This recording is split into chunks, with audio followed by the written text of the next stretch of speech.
இன்னும் ஒண்ணு சாப்பிட்டுடா. சீக்கிரம் சாப்பிடு, சுட சுட இருக்கு. மா போதுமா?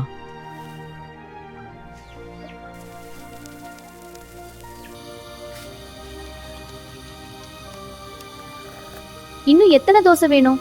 1 2 சொல்லுங்க, நிறைய வேலை இருக்கு. 2 போதும்டி.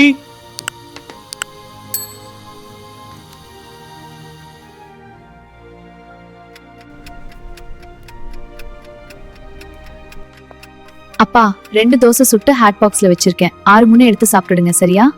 அன்று வேண்டாம் என்றாலும் அன்பை திணித்தாய். இன்று என் அன்பு ஹாட் பாக்ஸில் அடங்கி போனது. காலங்கள் ஓடி அடுப்புகளும் மாறி போயின. அந்த காலி நாற்காலிகளில் நினைவுகள் மட்டும் பசியோடு காத்திருக்கு. சுட சுட தோசை கொண்டு வா.